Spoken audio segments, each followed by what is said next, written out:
تابعین میں خواجہ حسن بصری رحمۃ اللہ تعالی علیہ تھے، سیدنا ابو بکر صدیق رضی اللہ عنہ کے بعد ہمارے سلسلے کے سرخیل ہیں، سرتاج ہیں، سردار ہیں، تابعین میں سے تھے۔ پھر ان کے بعد اس سلسلے کے بھی کتنے عظیم لوگ گزرے، باقی سلاسل کے کتنے اولیاء اللہ گزرے، کتنے کتنے نامور لوگ گزرے۔ ہر نامور آدمی کے ساتھ اگر کروڑوں نہیں تو لاکھوں لوگ ضرور وابستہ ہوئے۔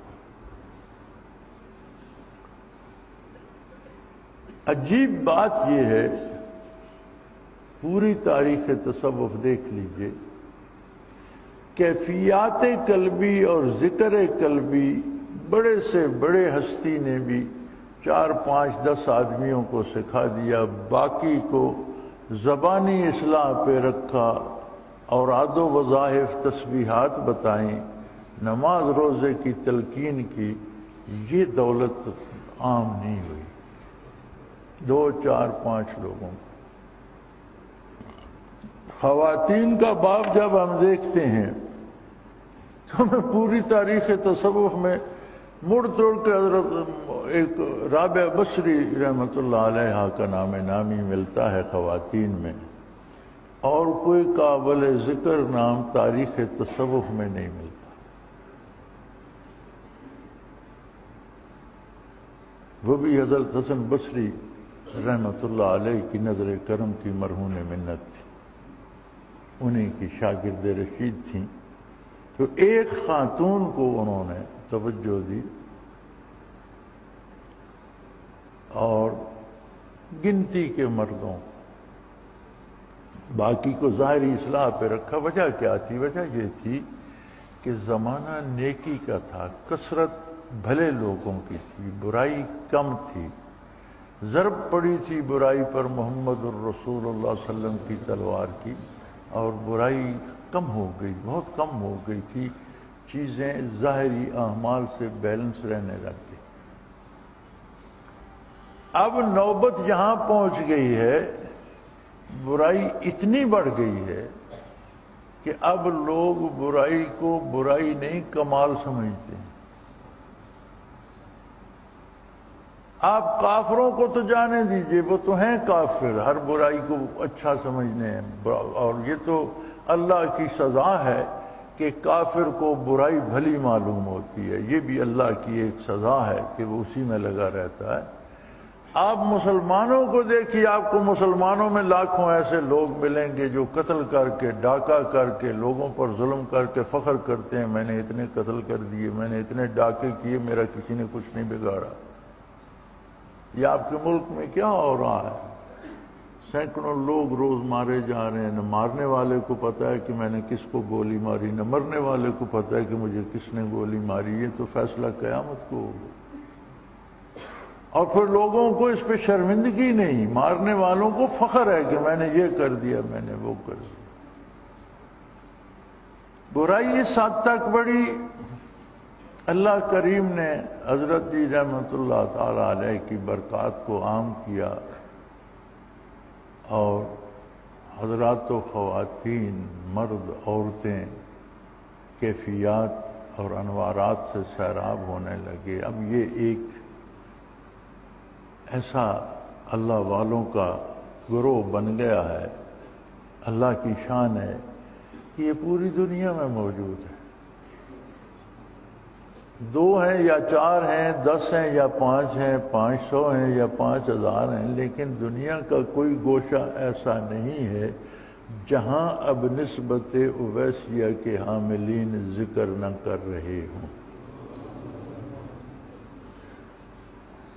کیا عجیب اللہ کی شان ہے کہ ہمارا جو رات کا ذکر گھنٹہ بھر کے لطائف ہوتے ہیں، آسٹریلیا سے امریکہ کی مغربی ساحلوں تک اور چین سے افریقہ تک اس میں لوگ شامل ہوتے ہیں۔ تو یہ اس کی قدرت کاملہ ہے کہ اس نے جہاں جہاں برائی کا بوجھ بڑھ رہا ہے، وہاں وہاں اپنے نام کی برکات رکھ دی ہیں، دنیا کو چلانے کے لیے ابھی دنیا کی کچھ عمر باقی ہے۔ جب تک دنیا نے چلنا ہے تب تک یہ نظام رہے گا۔ تو یہ اتنا عظیم کام ہے کہ یہ کائنات کی بقا کا معاملہ ہے۔ اگر اس بقا کا سبب اللہ نے آپ کو چن لیا ہے تو آپ ساری زندگی سجدے میں بھی پڑے رہیں تو شکر ادا نہیں ہوتا، کیونکہ یہ تو اس کا انتخاب ہے، جس کو چاہا توفیق دے دی۔ دنیا میں مجھ سے آپ سے زیادہ پڑھے لکھے لوگ بھی ہوں گے، مجھ سے آپ سے زیادہ خوبصورت لوگ بھی ہوں گے، مجھ سے اور آپ سے زیادہ امیر لوگ بھی ہوں گے، آپ سے اور مجھ سے زیادہ بااثر لوگ بھی ہوں گے۔ تو ان سب میں اس نے جن جن لوگوں کو ان کیفیات قلبی کے حصول کی توفیق عطا کر دی ہے، یہ اس کا بہت بڑا احسان ہے، اور اس کا شکر ادا کرتے رہیے گا۔ اسلام پل بھر کی بات نہیں کہ آپ یہاں آئے، آپ نے اللہ اللہ کی، آپ بخشے گئے، آپ عرس پر گئے، آپ نے روٹی کھائی، پیسے جمع کرائے، آپ بخشے گئے، آپ دروازے سے گزر گئے، آپ جنتی ہو گئے۔ نہیں، اسلام زندگی کا سودا ہے، جب تک دم میں دم ہے، حتیٰ یاتیک الیقین وَاعْبُدْ رَبَّکَ حتیٰ یاتیک الیقین، دم واپسی تک، موت کے آنے تک اللہ کی اطاعت پہ کاربند رہنا ہے، محمد الرسول اللہ کی غلامی پہ جم کر رہنا ہے۔ یہ زندگی کا سودا ہے۔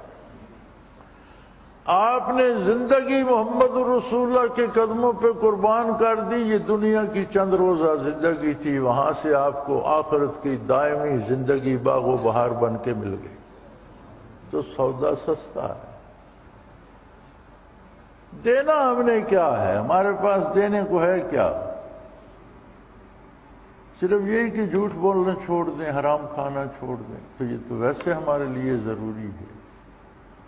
ہم نے کسی پر احسان تو نہیں کیا۔ اپنی بقا کے لیے، جس طرح جسم کی بقا کے لیے پرہیز ضروری ہے، اور جو چیزیں جسم کو راس نہیں آتی وہ چھوڑ دی جاتی ہیں، روح کی حیات کے لیے بھی گناہ سے پرہیز ضروری ہے۔ یہ تو ہماری مجبوری ہے، ہماری ضرورت ہے، لیکن وہ ایسا کریم ہے کہ ہم کام اپنی ضرورت کا کرتے ہیں، اور ضرورت بدن ہمارا بیمار ہوتا ہے، بتاتا تو ڈاکٹر ہے کہ تمہیں یہ چیز مناسب ہے، یہ کھاؤ یہ مت کھاؤ۔ وہ بدن ہمارا ہے، ہمیں خود تو کوئی نہیں پتا۔ روح ہماری ہے، لیکن پتہ محمد الرسول اللہ صلی اللہ علیہ وسلم کو ہے، وہ بتاتے ہیں۔ دوسری بات میں یہ عرض کرنا چاہوں گا کہ آپ نے دیکھا ٹیلی ویژن پر، اخباروں میں، موبائل پر، جو جس بندے کا شعبہ ہے اس کی تشہیر کیے جا رہا ہے۔ کوئی سنتا ہے نہیں سنتا، کوئی مانتا ہے نہیں مانتا، لیکن وہ کروڑوں روپے کے اشتہار دیتے ہیں ٹیلی ویژن پر، لاکھوں کے اشتہار اخباروں میں دیتے ہیں، موبائل پہ ہر وقت کچھ نہ کچھ اشتہار چل رہا ہوتا ہے۔ ہر بندہ اپنے شعبے کے لیے ہمہ وقت کوشش کرتا رہتا ہے۔ آپ کو بھی بارگاہ نبوی کا غلام بن کر اس درد کو پھیلانا ہے۔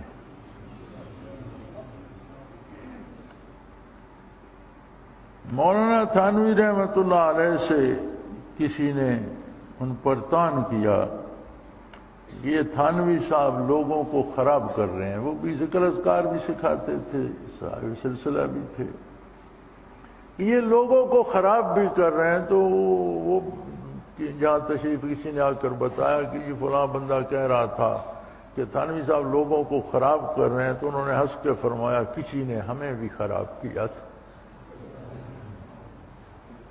جب ہمیں کسی نے خراب کیا تو ہم بھی لوگوں کو خراب کریں گے۔ اگر آپ کو خراب لگتا ہے تو خراب ہی صحیح، لیکن کسی نے ہمیں بھی یہ کیفیات دی تھیں، جب تک ہمارا بس چلے گا ہم بھی لوگوں کو دیں گے۔ تو لوگ شاید آج بھی کہتے ہوں گے کچھ ایسے بھی ہوں گے کہ لوگوں کو خراب کر رہے ہیں، تو ہمیں بھی کسی نے خراب کیا تھا، ہم لوگوں کو کر رہے ہیں۔ لوگوں کو چاہیے کہ وہ آگے بڑھائیں اس کو۔ یہ وہ دولت ہے جو بانٹنے سے بڑھتی ہے۔ دنیا کی دولت جمع کرنے سے بڑھتی ہے، روحانی دولت تقسیم کرنے سے، بانٹنے سے بڑھتی ہے۔ تو کوشش کریں، جن سے آپ کو محبت ہے، جن کا آپ بھلا چاہتے ہیں، جن کی آپ بہتری کے طلبگار ہیں، وہ اپنے ہیں یا دوست ہیں، اس کو آگے بڑھائیے۔ اللہ جس کو توفیق دے، یہ بہت بڑی نعمت ہے، اور اس میں ہمارا کوئی کمال نہیں، نہ میرا نہ آپ کا، یہ محض اللہ کا احسان ہے، برکات ہیں شیخ سلسلہ رحمۃ اللہ تعالی علیہ کی، اور اس کے نظام بڑے نرالے، بڑے عجیب ہیں۔ وہ جیسی منصوبہ بندی فطرت کرتی ہے کوئی نہیں کر سکتا۔ اسے پتہ تھا، وہ جانتا تھا، وہ عالم الغیب والشہادہ ہے کہ دنیا کے حالات کیسے ہوں گے۔ اس نے 3-4 صدیاں پہلے حضرت سلطان العارفین رحمۃ اللہ تعالی علیہ کو مدینہ منورہ سے منتقل فرما کے یہاں پنجاب میں بھی دنیا اپنے گھر چھوڑ کر حرمین کو جاتی ہے، اور یہ صاحب حال، صاحب نسبت، اعلی مقامات کے حامل سلطان العارفین مدینہ منورہ چھوڑ کر چلے آئے۔ پھر 3 صدیاں بیت گئیں۔ ایک بزرگ کا مزار ہے، لوگ چڑھاوے چڑھا رہے ہیں، بدعتیں ہو رہی ہیں، یہ ہو رہا ہے۔ پھر وہ وقت آیا جب وہاں سے حضرت جی رحمۃ اللہ تعالی علیہ کو فیض نصیب ہوا۔ پھر اللہ نے حضرت جی رحمۃ اللہ علیہ کو سبب بنا دیا۔ آج جب برائی کا طوفان اٹھا تو ایک اللہ والوں کا لشکر بھی پوری روئے زمین پر اللہ اللہ کرنے والا بھی قائم ہو۔ یہ نہ میری تدبیر ہے نہ آپ کی، یہ اس مالک الملک کی تدبیر ہے جس نے صدیوں سے منصوبہ بندی کر کے۔ تو اگر اتنی قیمتی بات ہے اور اس میں اس نے ہمیں سعادت بخشی ہے کہ ہم اس میں داخل ہو جائیں، تو پھر اس کا کتنا بڑا احسان ہے۔